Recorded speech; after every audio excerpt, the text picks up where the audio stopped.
This could become the biggest heist in NBA history. As news has come out, OG Anunoby might be leaving the New York Knicks, and depending on where he goes, this could become the biggest sort of finesse in trade history in the NBA. So we're going to break down the potential scenarios, see what's going down, the realistic possibilities, and all the latest reports. So let's dive into it, because after OG Anunoby was traded to the New York Knicks, I don't think anyone expected him to go elsewhere this offseason, to test free agency. Heck, reports were coming out that he might return to the New York Knicks on a little discount given his connections with CAA, his agent being the son of Leon Rose, who is the real decision maker there over with the New York Knicks. But news has essentially come out that this is not the case, as Jake Fisher has broken down that while league personnel are of the mind Siakam will certainly be resigning with the Indiana Pacers, there was a word circulating among team officials at last week's NBA Draft Combine that Anunoby's situation with the Knicks is not as cut and dried. Various teams have left Chicago with the belief that Anunoby could reach unrestricted free agency and consider deals from other franchises in addition to New York, sources have said. Now, this is a wild sort of update, a little bombshell, because as I sort of discussed, after this trade was made with the New York Knicks, where obviously OG Anunoby got sent to New York along with Precious Achiuwa and Malachi Flynn in return for RJ Barrett, Immanuel Quickley, and a second, essentially, when that deal was made, all of the news came out that OG Anunoby wanted to be in New York. He wanted to be on that squad. He's willing to commit there long term. And essentially, a deal is probably in place. Given the relationship, again, CAA is OG Anunoby's agency. We broke it down last summer. He left his Clutch Sports agency to essentially join CAA, and now with the trade that ended up getting facilitated, people expected that to be because essentially, he had that relationship there with Leon Rose, his agent, all of those types of things. But now, given the fact that OG Anunoby could be leaving the New York Knicks here now at this point, it is pretty bananas, because that would essentially indicate that the New York Knicks gave up RJ Barrett, gave up Immanuel Quickley, two guys that have star potential for the Toronto Raptors, for a 3-month rental for a dude that barely played. OG Anunoby was hurt inside pretty well his entire New York Knicks tenure. And not to break down that, but OG Anunoby could leave in free agency, and I don't want to get conspiratorial. I don't want to sort of allude different things like it's guaranteed potentially happen, but there's a possibility he could return to Toronto. But I'm not saying that's a report or something, but we'll dive into why that's potentially possible this offseason. But let's dive into essentially what the truth behind this whole situation is. As basically, obviously, OG Anunoby's a beast out there on the court. 15 points per game, 4 rebounds, 2 assists, 6'7", still only 26 years old. A guy that is a major asset despite all of his injuries, despite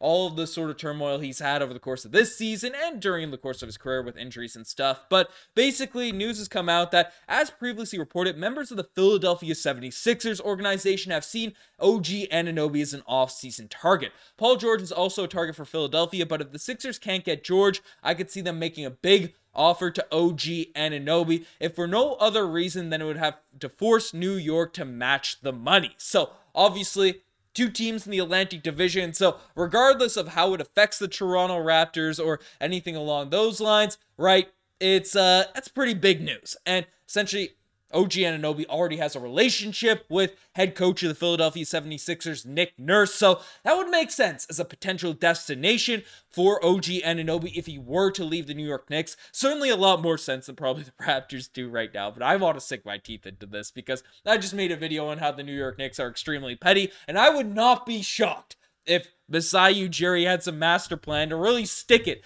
to the New York Knicks organization. But regardless of all that, it makes sense for OG Anunoby going to Philadelphia. They are losing I assume that Tobias Harris is going to be gone. He's leaving the team in unrestricted free agency. There's memes about Tobias Harris having a burner account, and he's basically trashing on Philadelphia 76ers fans because they call him the biggest bank robber in NBA history. I mean, go down to Sixers Digest, watch Sean absolutely trash on Tobias Harris. So I could definitely see OG Anunoby leaving the New York Knicks for the Philadelphia 76ers, given they offer a lot of money, all those types of things, but obviously it's probably a negotiation tactic, negotiation play, but wouldn't be shocked if he goes down to Philadelphia. But I want to get weird. I want to get pretty excited with this because obviously it would be crazy if the Toronto Raptors made a trade and then brought back OG Anunoby. Because you look at our cap space, you look at our current roster construction, OG Anunoby fits perfectly what the Toronto Raptors need. We kind of need a 3-4 that is elite on defense, that spaces the floor, that can kind of do all the things we know OG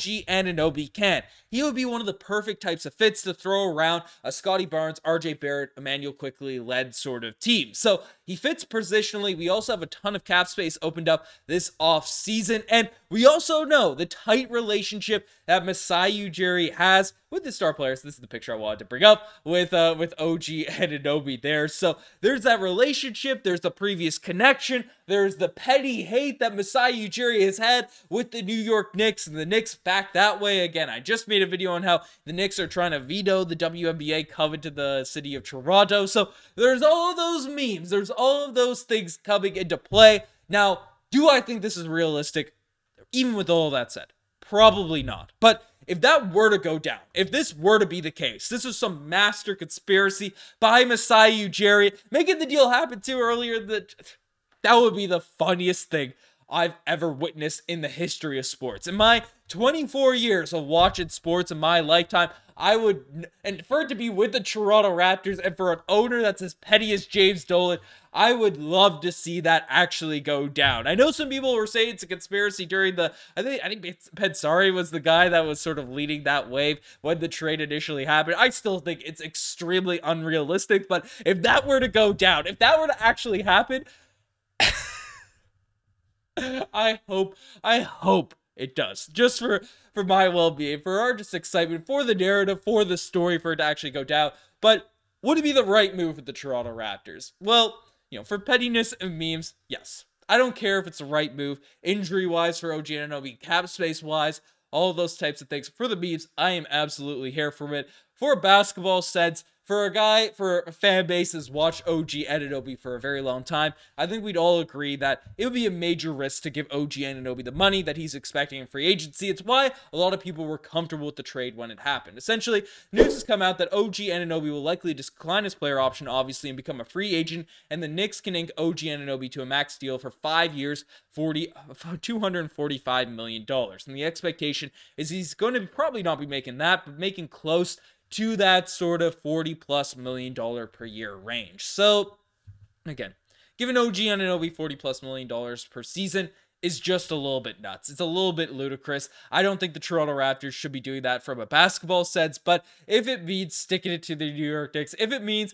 creating one of the craziest stories in NBA history, I'm here for it. I don't really care. Give him the max. Give him all of the money in the world, because I just love to see that sort of meme play out. Cover that in the offseason and just hand it to Knicks fans. But frankly, I just disagree that that's actually going to go down. And my belief, in my opinion, is that he'll probably stay with the New York Knicks. And him testing unrestricted free agency is just his ploy in terms of getting more money. And, you know, all the rumors about a discount. I was saying to Chris down there on Knicks Digest, there's no world he's taking less money in this sort of big contract, the prime contract of his career. So I thought that was a bit of nonsense, a bit of hooey anyways. So, you know, I think he'll end up being with the New York Knicks. But if this goes down, if this happens, this will be the funniest story in basketball history. But let me know what you guys think about all of these memes in the comment section down below. You guys have listened this far. Subscribe to the channel if you guys haven't already.